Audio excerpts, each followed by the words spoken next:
Hello, I'm Ila Shravinsky and you're watching Break the Fake. They make them, we break them, and tell you everything you need to know. So, what's the hottest trend among Putin's loyalists recently? The answer is simple: American funding. Every failure, every protest, every headache must be a CIA operation.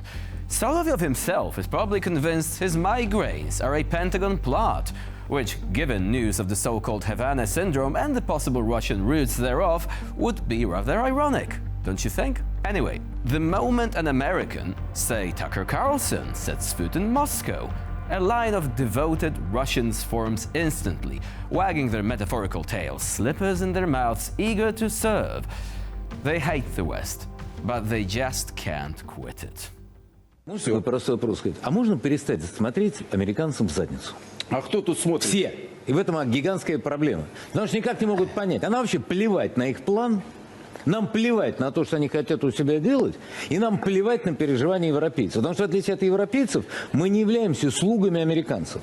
В отличие от украинцев, мы не сидим на американском бюджете. И поэтому принципиальная разница не то, какой план Трампа, а принципиально для нас является четкие, ясные установки нашего верховного главнокомандующего. Если Трамп хочет, чтобы пролив имени товарища Сталина появился не при его президентстве, ему надо учитывать интересы великой России. Ну, при его президентстве, по-моему, 290 санкций он повесил. Совершенно верно. Обама 555 но не положил. дернулся. Санкции повесил, но не дернулся вооруженными силами. Look, even Viktor Orban, the grand master of balancing between dictators and democracies, knows this game. While he rants about the evil influence of American money in Hungary, he's busy negotiating his own separate deal with Washington. Because, let's be honest, shouting "Down with America" is fine as long as there is still a chance to do business together. Alright, picture this. You live on a farm in Texas, living the American dream. On a cool spring evening, you park your semi-trailer in the yard, ready to enjoy a sip of Lone Star, when all of a sudden, you hear a deafening noise, like rolling thunder, enough to make the glass in your windows shake. Startled, you look around, thinking maybe it's the same goddamn thing that your grandpa told you crashed in Roswell back in '47, but no. You've done your duty in the military, you see, back in the day, and you know damn well what you're seeing. It's an Abrams, all right, except it's driven by a bunch of Mexicans in sombreros popping chunky fentanyl capsules out of the smoke grenade launcher, while overhead an ATACMS missile flies by, dropping pure white powder across the field as it goes. And this white powder just happens to be cocaine. And you might be thinking, wait, this is all complete nonsense. Well, apparently, not according to one Tucker Carlson. Last weekend, I had a meeting in a ski resort in the Alps, which is probably the most expensive town in the world. I was not there to ski, for the record. But the whole town is Ukrainian. You know, all the visitors are Ukrainian, and they're rolling into Air Maze and dropping $1 million in an afternoon. All through Europe, you see this. The richest people are the Ukrainians. That money is ours. It belongs to me and you and every other American taxpayer. That's where it's going. Second fact, not guess, fact is the Ukrainian military is selling a huge percentage, up to half of the arms that we send them. Half. And I'm not guessing about this. I know that for a fact, not speculation. And a lot of us winding up with the drug cartels on our border. This is a crime, what's happening.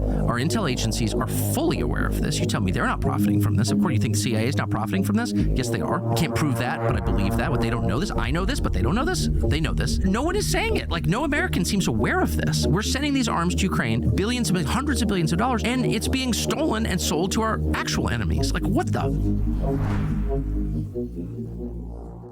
Fact, not guess, not speculation. Okay, Tucker, fact is that back in April 2024, the Ukrainian media outlet United 24 ran a detailed article about how Russia was trying to convince the world that Ukraine's corrupt military was selling off weapons by the plane load to conflict hotspots around the world. According to Ukraine's Center for Countering Disinformation, this was an intricate scheme involving fake darknet ads for ATGMs planted back in 2022, followed by an investigation by Russia Today based on the said ads, which, by the way, were debunked soon afterwards because the alleged Ukrainians spelled Kiev the wrong way. Yikes. Well, not long after that, Russia's then Defense Minister Sergei Shoigu publicly lied about Western weapons from Ukraine being sold off on the black market. One place where some of those weapons allegedly landed was, yeah, you guessed it, Mexico. Thing is, the Russian media based their claims on a report from a local TV outlet, and according to those who know their ATGMs, the presenter there got it all wrong. The weapon shown was an old 84, not a javelin.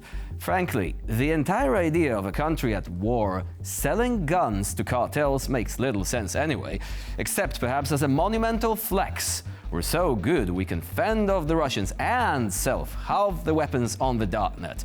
But let's be honest, flex is hardly the first thing on your mind when fighting for survival against a nuclear-armed state, even if that nuclear-armed state just happens to use donkeys on the front line nowadays. But is it even surprising that Tucker Carlson takes false Russian narratives debunked a long time ago and presents them as literal gospel? His story is a bit like a reboot of the movie Machete, except with a bogus geopolitical backdrop thrown in for a good measure, which kind of makes sense. The movie ended with Danny Trejo facing off against Steven Seagal with a samurai sword. Yes, the same Steven Seagal who ended up working for the Russians 2 decades later. A bit like Tucker Carlson himself, proud American who seems to be moonlighting for the wrong kind of red, white and blue. The literal Steven Seagal of journalism, except his voice acting is actually even worse. The Kremlin's nostalgia for empire building is truly remarkable. One day, they dream of reviving the Tsarist Empire, where Russia's neighbors were mere vassals, trembling before the rulers in St. Petersburg. The next day, they fantasize about the return of the Soviet Union, where Moscow dictated every aspect of life from Berlin to Vladivostok.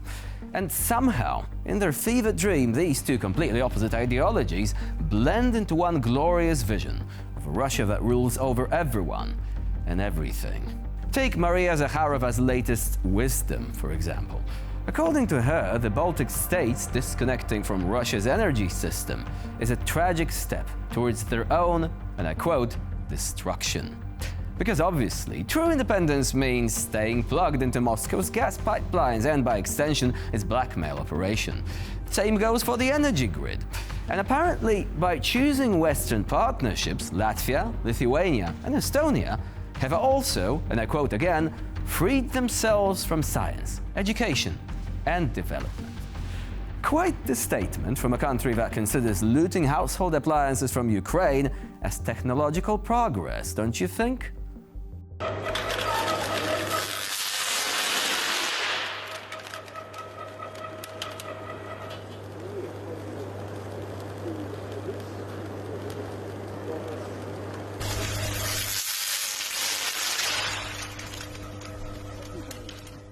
To quote Lithuania's president, goodbye Russia, goodbye Lenin. But let's be real. What really bothers the Kremlin isn't the fate of the Baltic states, it's the fact that yet another former colony has broken free. Putin's dream of neo-imperial Frankenstein, half Tsarist autocracy, half Soviet dictatorship, is falling apart right before his eyes. And all that is left is propaganda, revisionist history, and Maria Zakharova shouting into the void. And with this, we conclude this episode of Break the Fake. Please stay with us here on TVP World for more latest news and updates.